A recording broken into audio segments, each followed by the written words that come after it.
Morning traders, Paul here with GammaEdge. Today is Thursday, the 9th of June. Let's get started. Pause your players, please give this a read. It's important to you. It's of course important to us, or I wouldn't put it up here.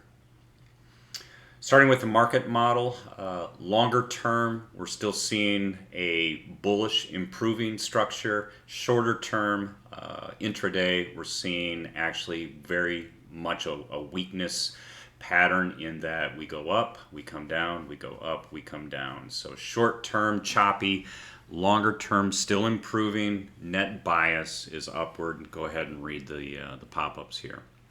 Index condition, mixed picture. We are seeing an improvement in what we call the zero gax levels. That's actually the midpoint of where we get the transition from a net negative gamma to a net positive gamma. And you can see for the SPX and the SPY, we actually are improving over where we were. When we have that, typically calls have been added or puts have been closed, moving the zero upward. Contrasting that though, net, we're seeing net negative gamma being added and net positive gamma being subtracted. So there's a war going on here between the two signals. They're divergent, they're not in alignment with each other, and everyone should be aware of that. And this is for the SPX, SPY, the Qs, which actually dropped at zero a little bit, and then IWM showing the zero going up, and what's worth noting, calls are going up. We have been seeing a little bit of strength in the short term with respect to small caps, and so pay attention to that. Any major rally has to have small cap participation if it's going to have any legs. At least that's our belief, and we are seeing some thawing of the ice with respect to the IWM, but everything across the board still very negative, not confirming, and very choppy. Near-term expiries. When I was looking at this morning, I was struck by the fact that the closing price is almost exactly sitting right at the zeros of the complex for the expiry. Note that when we have the zeros of the expiry and the zeros of the complex sitting very, very close to each other, there's net zero pressure for the dealers, which is why we are experiencing the chop we are seeing within the markets. Until we break this, and we won't break it unless we get a news event or get an expiry which shifts the underlying structures.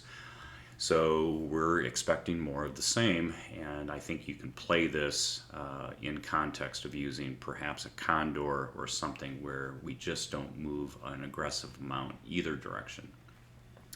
Taking a look at the gamma histories, I've got some verbiage here that you should pause and read. The key thing to take away is that we're getting a tightening on the Qs. When we see that, as I say here, think a coiled spring. Note that overall, I think we're looking at a little more bullishness here in the SPY. We're actually seeing some calls go in to the upside or puts being closed, which is causing the overall structure here, which I think is constructive. And then that IWM, as I said, we've got the zeros coming up and potentially rising to a level where we've got the positive gamma, which is the short-term calls that are overhead. Overall, we are seeing a little bit of improvement, but be aware, the Qs are tight, the COI dropping, I've got some verbiage there you should read, is a mixed picture. We don't like necessarily to see that occurring, so we want to pay attention to what's happening here. But overall, we're looking short-term bullish. The true gamma zeros and true delta zeros, it's worth noting the AM expiry for the SPX, which is the mothership. It's the what the institutionals use for a lot of their hedging products and S&P 500 participation.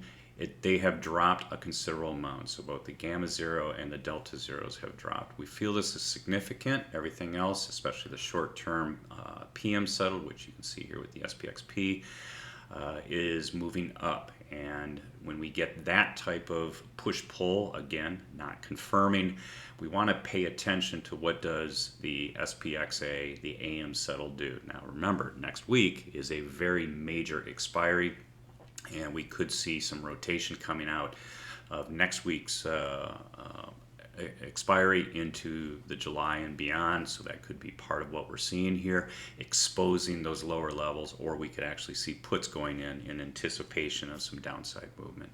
Either way, we want to pay attention to that. Taking a look at the 0 DTE, a lot of questions coming in. I think the key takeaway, you can see again where we closed yesterday, right in the transition for today's expiry. So weak dealer pressure, we think that's important. We note that although it's negative, the magnitude is not very significant. We are between the two positive gamma level, negative gamma level. Deltas are mixed, relatively weak. You can see the distributions.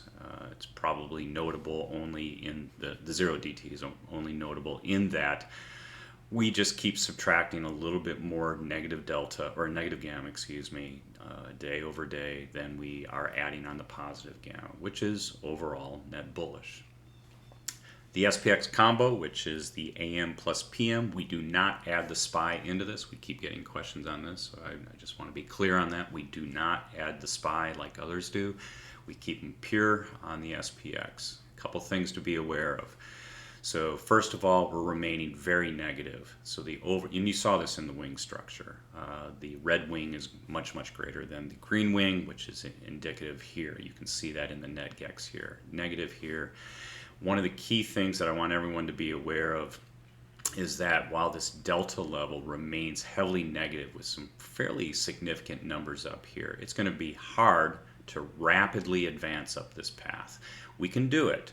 And if we get more calls being added in, certainly it will start pushing the deltas positive and positive gamma, and those will be constructive to each other.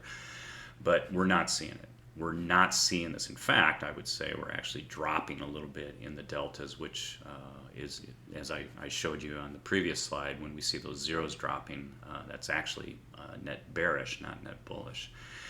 The ranges are indicated by the blue lines. That's important. Line in the sand, 4,000 to the downside. That's important. We don't think we're going below 4,000 anytime soon.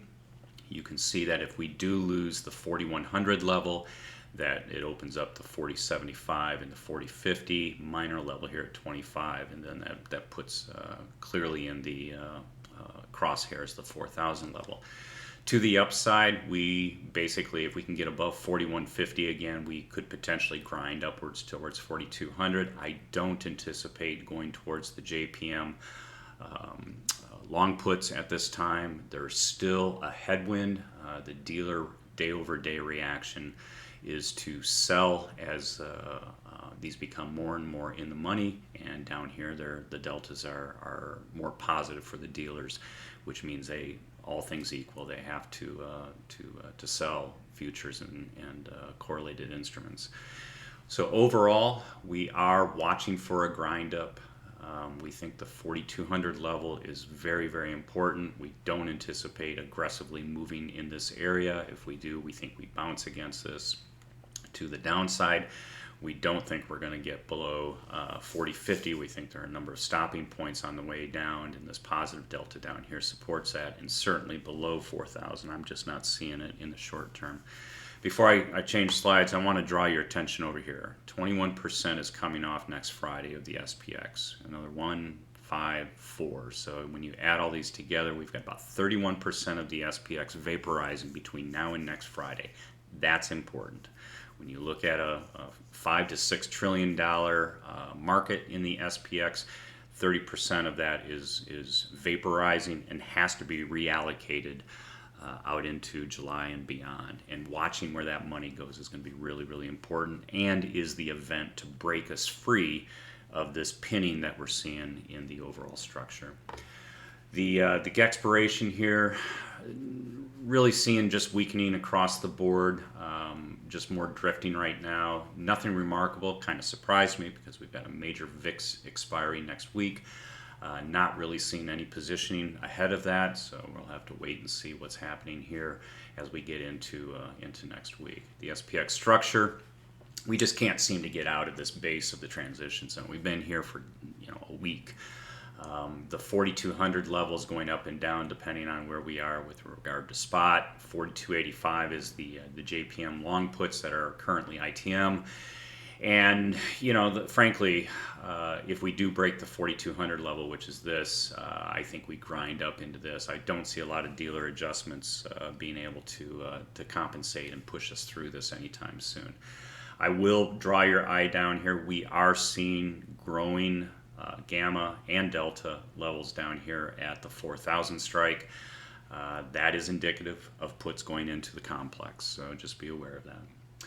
So what's the summary for today? We are locked at the zeros as far as I'm concerned. We're within the transition zones. We're in this low pressure environment while we just keep bouncing back and forth. We're not seeing overall strength. We think the ranges to look at here seriously are the 40.55 and 41.55 upper and lower bounds. I wouldn't play those exactly, but I would be, you know, seriously looking at those. And these are the zeros, right? So this is not the gamma levels. These are the zeros where we're kind of trapped within a swim lane. The market model, long term, the ribbon does have positive slope, but it's slowing. This positive slope is improving for the bulls, but it can fail. And you saw that with the white moving averages. The shorter term breadth is poor, and we're above it, but we're below the white MA ribbons. And so we've got weakness against a longer term model here. We still are bullish to the upside until things change, but it's a weakening bull. Just be aware of that. The wing charts, if you remember, are mixed. That's important. They're not confirming. The only thing confirming are the location of the zeros and the expiries. That's important. 4100 still remains our downside. If we lose that Livermore level, then that opens up the path downward to that 40.55 zone, and we do expect a further grind up towards 4200. It's going to be fairly noisy. There's no direction here, so just be aware of that. So that's it for today. If you like today's content, please come join us at GammaEdge.us. That'll take you to a sign-up page. That sign-up page will get you into our Discord, and in the Discord we got lots of tools, lots of good traders, a lot of learning traders, which is wonderful, and we're very active. So urge you to come kick the tires, and no risk to you. Follow us on Twitter, please. GammaEdges with an S. And then here on YouTube, if you like today's content, smash that like button, please, and subscribe. It helps us get elevated in the search engine. It helps you be able to find the next content that we do. So with that, I bid you farewell. Everyone have a great Thursday. Hope to see you in the Discord, and hope to see you in the future. Take care.